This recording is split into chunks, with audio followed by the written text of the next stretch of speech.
Bonjour à tous, épisode numéro 10 aujourd'hui qui concerne les questions de l'impact fonctionnel. Alors, au niveau du questionnaire, on est ici, donc vous avez votre questionnaire là, et généralement, moi, les questions d'impact, je les note ici tout en bas, juste en dessous des questions du qui. Donc, impact fonctionnel, ceux qui prennent nos cours savent que c'est ce à quoi on fait référence sous le terme de to what extent, donc l'impact que ça va avoir sur le patient. Alors, une bonne manière de le définir, ce serait de dire que c'est l'impact psychologique ou fonctionnel sur la qualité de vie ou la réalisation de tâches importantes au patient. C'est-à-dire, le patient avec son problème, va-t-il être capable de continuer les activités qui lui tiennent à cœur ou les activités qui sont importantes pour lui? Et si ce n'est pas le cas, à quel point ça impacte sur sa qualité de vie?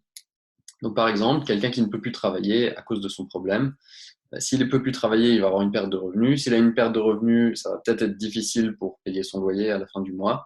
Et donc, par conséquent, ça génère un stress et ça génère plus de difficultés fonctionnelles que le simple problème pour lequel il est venu vous voir. Autre exemple, si vous avez un sportif de haut niveau qui a une compétition importante dans 2 semaines, on voit que son problème va générer un impact fonctionnel important parce qu'il va se poser la question de savoir s'il est capable de revenir à la compétition 2 semaines plus tard. Et s'il revient à la compétition, est-ce qu'il est capable de jouer à 100%? Donc là, on voit que ça a un impact fonctionnel qui est quand même assez haut sur la qualité de vie ou la réalisation de tâches importantes de ces patients.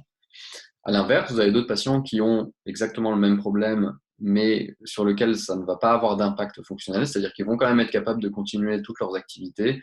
Ça ne va pas avoir d'impact en termes de stress ou de qualité de vie. C'est juste qu'au moment où ils réalisent ces activités, il y a une gêne, ou il y a une douleur, ou il y a un problème. Mais on voit que du coup, l'impact fonctionnel et l'impact sur la qualité de vie est nettement inférieur. Ensuite, c'est important de comprendre que ce n'est pas nécessairement corrélé à l'intensité des symptômes. Vous pouvez avoir des gens qui ont des symptômes très intenses, mais qui continuent quand même leur activité et finalement qui ne s'en plaignent pas et qui continuent d'avancer et ça ne pose pas de problème. Et à l'inverse, vous pouvez avoir des gens qui ont des symptômes qui sont objectivement moins intenses ou moins sévères, mais chez lesquels ça va avoir un impact fonctionnel grand parce qu'ils vont devoir stopper leur activité et ça va nettement diminuer leur qualité de vie. Ensuite, il n'y a pas vraiment de questions spécifiques à poser pour cette partie-là. C'est plus un ressenti personnel que vous pouvez avoir en fonction de votre interaction avec le patient et en fonction de tous les autres éléments que vous avez eus dans les autres sections de l'interrogatoire, de refaire un peu le point et de voir à quel point ça impacte sa vie.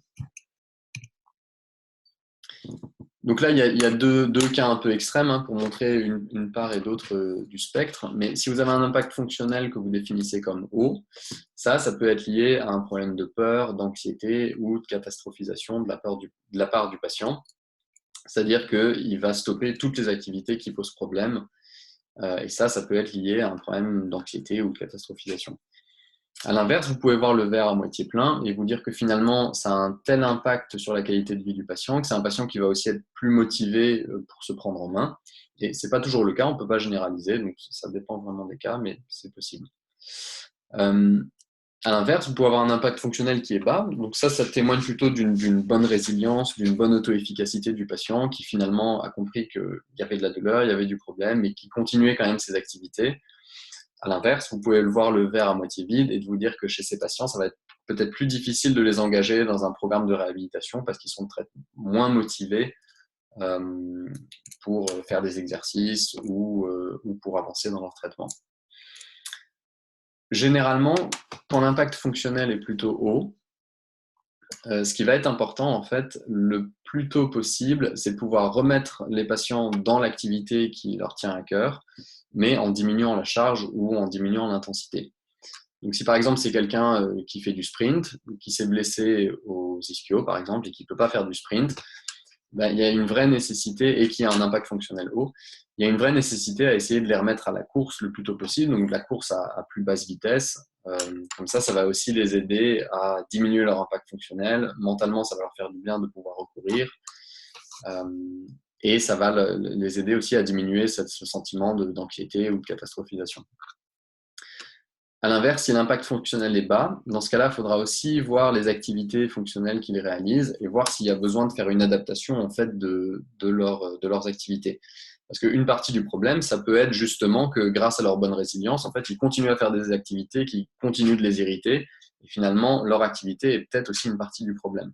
Dans ce cas-là, il faudra peut-être faire une revue des activités et puis voir s'il faut diminuer un petit peu, au moins transitoirement, juste pour aider à diminuer les symptômes pour qu'ensuite on soit capable de les reconstruire et puis de les remettre en marche. Donc ça, c'est un peu les deux cas extrêmes. Souvent, on navigue un peu dans le gris entre les deux, donc c'est à vous de voir ce qui est le plus pertinent. Mais ce qui est important, c'est qu'il n'y a pas de questions spécifiques et que ça va avoir un impact sur les conseils ou l'éducation que vous allez fournir à ces patients. Voilà, j'espère que ça vous a plu. Merci de votre attention et à bientôt.